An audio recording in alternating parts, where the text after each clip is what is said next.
सभी छात्राओं को नमस्कार। आज हम धर्म सुधार आंदोलन का अंतिम पहलू उसके बारे में अध्ययन करेंगे कि 16वीं शताब्दी में धार्मिक घटनाओं का जो ये आंदोलन चला, इनमें जो विभिन्न घटनाएं घटित हुई, उन घटनाओं का जीवन के और यूरोप के विभिन्न देशों पर, विभिन्न पहलुओं पर कितना और क्या प्रभाव हमें दिखाई देता है। और उसमें हम ये कह सकते हैं कि सुधार आंदोलन के परिणाम क्या निकले, धर्म सुधार आंदोलन के का रिज़ल्ट क्या निकला। और उसमें सबसे पहला जो परिणाम निकला वह था ईसाई एकता का अंत या ईसाई एकता की समाप्ति। यानी आप सब जानते हैं कि ईसाई धर्म, इसको धर्म न कहकर हम ईसाई जगत कह सकते हैं कि धर्म सुधार आंदोलन से पहले यूरोप ईसाई जगत के नाम से पुकारा जाता था। पुनर्जागरण काल में भी हमने अध्ययन किया था कि पूरे यूरोप का किसी भी देश में रहने वाला नागरिक अपने आप को केवल ईसाई नाम से पुकारता था, किस देश का रहने वाला है उस नाम से नहीं पुकारता था। तो ये जो चीज़ थी वो ये बताती थी कि ईसाई धर्म एक है, ईसाइयों में एकता है। लेकिन धर्म सुधार आंदोलन का सबसे महत्वपूर्ण परिणाम ये निकला कि ईसाई धर्म की एकता समाप्त हो गई। अब पूरे यूरोप में जो पहले कैथोलिक धर्म का वर्चस्व था और उस धर्म की धाक पूरे विश्व में थी, अब इस आंदोलन ने इसको विभाजित कर दिया और पूरा ईसाई जगत दो संप्रदायों में विभक्त हो गया। एक है कैथोलिक संप्रदाय और दूसरा प्रोटेस्टेंट संप्रदाय। और बाद में कुछ समय के पश्चात प्रोटेस्टेंट संप्रदाय भी धीरे धीरे अनेक टुकड़ों में, अनेक पंथों में बिखरता हुआ चला गया। तो इसका सबसे पहला जो परिणाम निकला वह था ईसाई एकता की समाप्ति। दूसरा परिणाम था कि मतभेद उत्पन्न होना, यानी धार्मिक संप्रदायों में मतभेदों की उत्पत्ति हुई इस धर्म सुधार आंदोलन के कारण। और जैसा कि पहले हम पढ़ चुके हैं कि अनेक संप्रदायों का उदय इस धर्म सुधार आंदोलन के कारण हुआ, एकता की समाप्ति हुई और धर्म के रहस्यों के बारे में, उनके तत्वों के बारे में आंतरिक मतभेद शुरू हो गए कि वास्तव में ईसाई धर्म क्या है। कोई भाग्यवाद में श्रद्धा रखने लगा, कोई इच्छा स्वतंत्रता पर जोर देने लगा और चर्च और राज्य के बीच में संबंध किस प्रकार के हों इस बारे में भी मतभेद उत्पन्न होने लगे। कोई चर्च की स्वतंत्रता का समर्थक था तो कोई चर्च पर राज्य के नियंत्रण का समर्थक था। तो इस बारे में भी मतभेद प्रारंभ हुआ। और प्रोटेस्टेंट धर्म में हम देखते हैं कि विभिन्न मत प्रारंभ हो गए। पहले प्रोटेस्टेंट धर्म जब लागू किया गया था, बाइबिल को ही एकमात्र सत्य का प्रतीक मानता था और हमेशा इस बात की अनुयायियों को शिक्षा देता था कि वह बाइबिल के सिद्धांतों का पालन करें। लेकिन बाद में संप्रदाय के संगठन को लेकर विवाद बढ़ते गए और उसके कारण नए संप्रदाय उत्पन्न हुए, जिसे कि मेथोडिज़म, बैप्टिज़म आदि नामों से पुकारा जाता है। और बाद में काल्विन के नाम से भी एक संप्रदाय बन गया। तो इस प्रकार से विभिन्न संप्रदायों के मतभेद, विचारों को लेकर, धर्म को लेकर मतभेद प्रारंभ हुए। तो यह भी एक महत्वपूर्ण परिणाम था। तीसरा परिणाम था असहिष्णुता का विकास, यानी धार्मिक सहिष्णुता विलुप्त हो गई और उसके स्थान पर ईसाई जगत में असहिष्णुता की भावना का विकास हुआ। और पहले अगर हम 1500 ईस्वी तक के कार्यकाल को देखें तो हम पाते हैं कि यूरोप में रहने वाला हर निवासी कैथोलिक ईसाई था और शांति से एक दूसरे के साथ मिलजुल कर जीवन बिताता था और यह उनकी सहिष्णुता पाई जाती थी। लेकिन 60 साल के बाद कैथोलिक के अलावा लूथरवाद, काल्विनवाद, मेनोनाइट्स और दर्जनों ऐसे पंथ उत्पन्न हुए कि जो कि एक दूसरे से लड़ने लगे और एक दूसरे को मारने पर उतारू होने लगे। तो ऐसी स्थिति में कैथोलिक धर्मावलंबियों ने और प्रोटेस्टेंट धर्मावलंबियों ने अपनी सुरक्षा, अपने संप्रदाय की सुरक्षा के लिए शस्त्र चलाना शुरू कर दिया और अत्यंत भयानक युद्ध, कत्लेआम, हत्याओं का सिलसिला शुरू कर दिया। और यहाँ तक कि परिस्थितियाँ इस प्रकार की उत्पन्न हुई कि युद्धबंदियों और स्त्रियों और मासूम बच्चों को भी बिना किसी दया के निर्ममतापूर्वक मौत के घाट उतारना उन्होंने शुरू कर दिया। और उसका परिणाम यह निकला कि पूरा यूरोप धर्म युद्धों में परिवर्तित हो गया, यानी धर्म के नाम पर युद्ध होने लगे और उनके धर्म के नाम पर हजारों लाखों लोगों को प्रतिवर्ष मारा जाने लगा।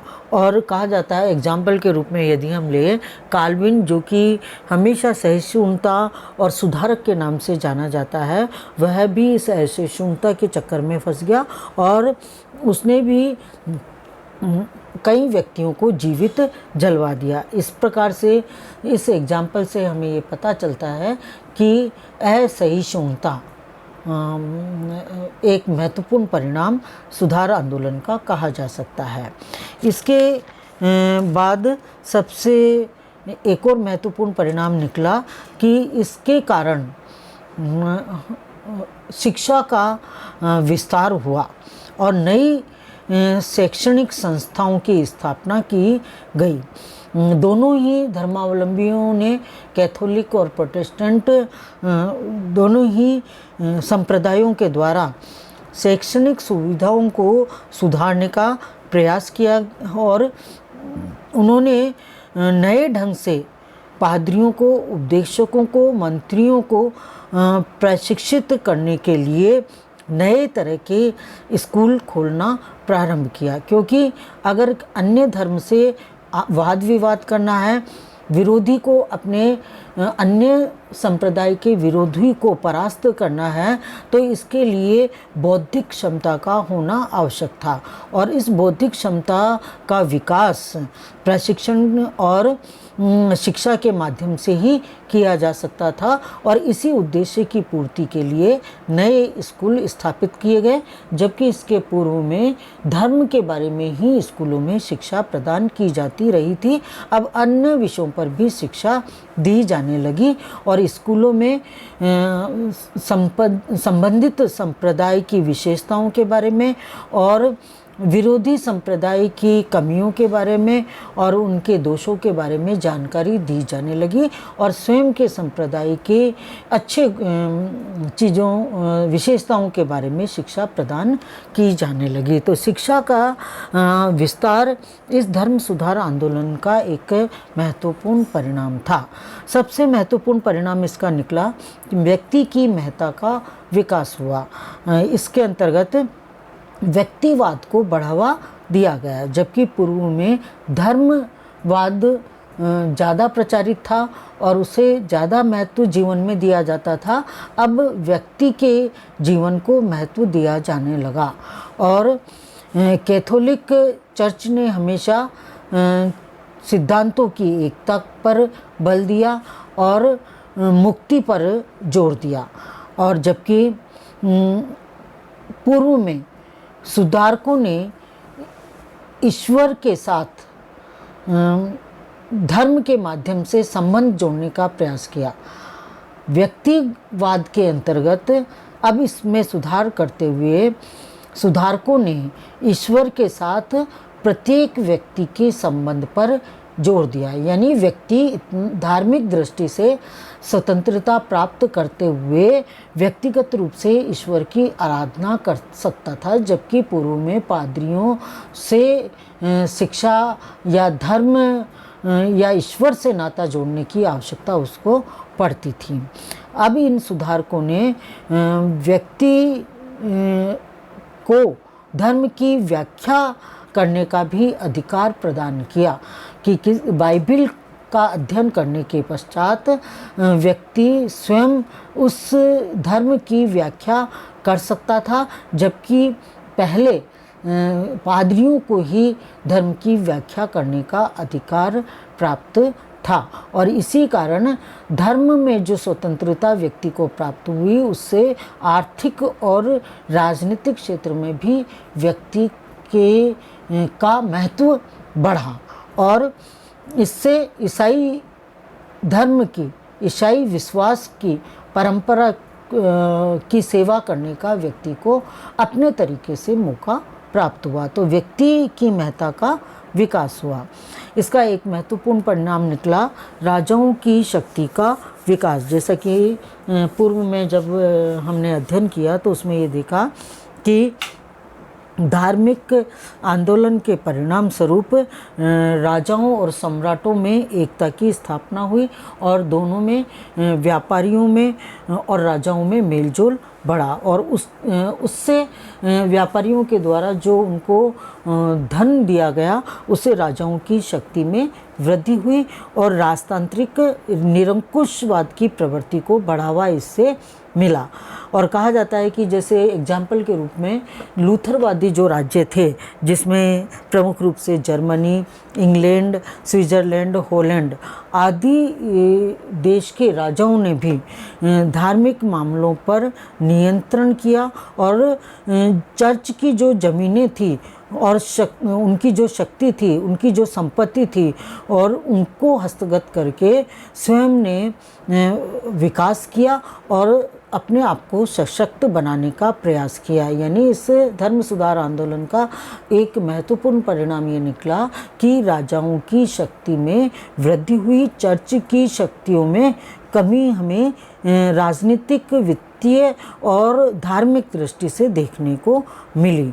और इसके कारण राजाओं ने निरंकुश राजतंत्रों की स्थापना करना प्रारंभ किया। तो राजाओं की शक्ति का विकास भी धर्म सुधार आंदोलन का एक महत्वपूर्ण परिणाम कहा जा सकता है। इसका अप्रत्यक्ष रूप से एक और प्रभाव देखने को मिला कि यूरोप में राष्ट्रीय राज्यों का उदय हुआ और जनसाधारण में राष्ट्रीय भावना का विकास हुआ, क्योंकि अब सभी देश और राज्य पोप के प्रभुत्व से मुक्त होकर राज्यों की संप्रभुता को स्थापित करने का प्रयास कर रहे थे और उनके ऊपर अब किसी भी प्रकार की आंतरिक और बाहरी शक्ति का कोई प्रभुत्व नहीं रहा था। यानी राजनीतिक, आर्थिक दृष्टि से अब देश और राज्य धर्म के बंधनों से मुक्त हो चुके थे और इस कारण अप्रत्यक्ष रूप से राज्य की संप्रभुता ने राष्ट्रीय भावना के विकास में महत्वपूर्ण योगदान प्रदान किया और यह धर्म सुधार आंदोलन की एक महत्वपूर्ण देन भी कही जा सकती है इस दृष्टि से। इसके अतिरिक्त एक परिणाम निकला लोक साहित्य का विकास। यानी लोक भाषा में साहित्य सृजन का कार्य धर्म सुधार आंदोलन की एक और महत्वपूर्ण देन कही जा सकती है। पूर्व में धर्म के गूढ़ रहस्यों को जानने के लिए, उनके विचारों को समझने के लिए लैटिन भाषा का प्रयोग किया जाता था, जो कि जन साधारण की समझ से परे थी। अब धर्म सुधारकों ने सामान्य जनता को धर्म के गूढ़ रहस्यों और विचारों को समझाने के लिए लोक भाषाओं का प्रयास शुरू किया, लोक भाषाओं का प्रयोग करना शुरू किया। जैसे एग्जाम्पल के रूप में लूथर ने जर्मन भाषा में बाइबल का अनुवाद किया, जबकि पूर्व में लैटिन भाषा में थी जो कि जनसाधारण की समझ से बाहर थी। और अब आम नागरिक जर्मनी का आम नागरिक जर्मन भाषा में उसको पढ़ने लगा और उन्हें धर्म के बारे में जानकारी प्राप्त करने लगा। और इसी प्रकार से अन्य देशों में भी बाइबिल का अनुवाद उन देशों की लोक भाषाओं में किया जाने लगा। और धर्म प्रचारकों को भी ये कहा गया कि अपने अपने क्षेत्रों में क्षेत्रीय भाषाओं में वह शिक्षा का प्रसार करें और उपदेश देने का कार्य करें, जिससे कि लोगों के मन में, जनसाधारण के मन में मातृभाषा के प्रति श्रद्धा की भावना का विकास हुआ। इसके अतिरिक्त इसके परिणाम स्वरूप सहिष्णुता का भी विकास हुआ। और इससे कहा जाता है कि लंबे समय तक कैथोलिक धर्मावलंबियों और प्रोटेस्टेंट धर्मावलंबियों में विद्रोह होते रहे और बहुत लार्ज स्केल पर उनमें ये विद्रोह चलते रहे। लेकिन कुछ सालों तक दीर्घकालीन संघर्ष के बाद वह उकता गए इन संघर्षों से और थक गए। और फिर वहाँ की सरकारों ने दोनों संप्रदायों के बीच में समझौता करवाने का, शांति स्थापित करने का प्रयास करना प्रारंभ कर दिया। और उसका परिणाम ये निकला कि इनमें सहिष्णुता की भावना का विकास हुआ और एक दूसरे के संप्रदायों को, धर्म के विचारों को, सिद्धांतों को उन्होंने आपस में स्वीकार किया। एग्जाम्पल के रूप में हम फ्रांस का ले सकते हैं, जहाँ फ्रांस में कैथोलिक में एक फरमान जारी किया, नांतेज का फरमान, और उसके द्वारा हुगेनोटों को, जो कि गैर कैथोलिक थे, उन्हें धार्मिक स्वतंत्रता प्रदान की गई और उनके साथ धार्मिक सहिष्णुता का व्यवहार किया। इसी प्रकार से दूसरा उदाहरण हम पोलैंड का ले सकते हैं, जहाँ वहाँ भी धार्मिक सहिष्णुता के लक्षण दिखाई देने लगे। हॉलैंड में भी इस प्रकार से धार्मिक सहिष्णुता की स्थापना हुई और हम देखते हैं कि 16वीं शताब्दी में और 17वीं शताब्दी के बाद लोगों में धर्म के प्रति उदासीनता आई और उनमें धर्म के प्रति सहिष्णुता का प्रादुर्भाव भी हुआ। तो जहाँ इस धर्म सुधार आंदोलन का एक परिणाम हम असहिष्णुता का विकास देखते हैं प्रारंभ में, वहीं पर धीरे धीरे इसमें सहिष्णुता का विकास भी 17वीं शताब्दी के लगभग हमें दिखाई देने लगा। अंतिम इसका जो परिणाम है कि वह पूंजीवाद का विकास, यानी इन सभी परिवर्तनों के कारण, धार्मिक परिवर्तनों के कारण विद्वानों का ये मानना है कि अप्रत्यक्ष रूप से प्रोटेस्टेंट वाद ने पूंजीवाद के विकास का मार्ग भी प्रशस्त किया, क्योंकि कैथोलिक धर्म के अंतर्गत मध्य युग में चर्च के द्वारा ब्याज लेने और ब्याज देने का विरोध किया जाता था और यह भी कहा गया था कि अनुचित तरीकों से अधिक धन कमाने की जो प्रवृत्ति है वह कैथोलिक धर्म के विरुद्ध है और उस पर पाबंदी लगा दी गई थी। लेकिन प्रोटेस्टेंट धर्म में प्रमुख रूप से काल्विनवादियों ने ब्याज लेने की तरफ उदार दृष्टिकोण अपनाया और मितव्ययता, समय और कठोर श्रम पर उन्होंने जोर दिया और ब्याज लेने और देने दोनों के प्रति उदार दृष्टिकोण अपनाने के कारण व्यवसाय की वृद्धि हुई और पूंजीवाद के विकास में सहायता प्राप्त हुई। और इसी कारण अप्रत्यक्ष रूप से ये कहा जाता है कि धर्म सुधार आंदोलन ने पूंजीवाद के विकास में महत्वपूर्ण भूमिका अदा की। इस प्रकार से निष्कर्ष रूप में हम ये कह सकते हैं, इसके जो ये परिणाम हमने देखे उसके बाद निष्कर्ष रूप से जो धर्म सुधार आंदोलन का आपका पूरा टॉपिक था, जिसके अंतर्गत आपने इसका अर्थ, इसके उद्देश्य और पूर्व में स्थिति क्या रही 16वीं शताब्दी से पूर्व, इसके कारण, और विभिन्न प्रचारकों अग्रदूतों का योगदान, मार्टिन लूथर का किस प्रकार से इसमें योगदान रहा और इसके परिणाम क्या निकले, इन सब का अध्ययन इस टॉपिक में विभिन्न वीडियो के माध्यम से किया गया। और उसमें असाइनमेंट के आधार पर 3 या 4 क्वेश्चन आपको दिए जाते हैं और उसमें पहला क्वेश्चन है धर्म सुधार आंदोलन का अर्थ और उद्देश्य बताइए। धर्म सुधार आंदोलन का अर्थ और उद्देश्य बताइए। दूसरा क्वेश्चन है प्रतिवादात्मक सुधार आंदोलन पर टिप्पणी लिखिए। प्रतिवादात्मक धर्म सुधार आंदोलन पर टिप्पणी लिखिए। तीसरा जो क्वेश्चन है असाइनमेंट है आपका इस टॉपिक से संबंधित, धर्म सुधार आंदोलन के कारण बताइए। चौथा क्वेश्चन है धर्म सुधार आंदोलनों के प्रभाव और परिणामों का वर्णन कीजिए।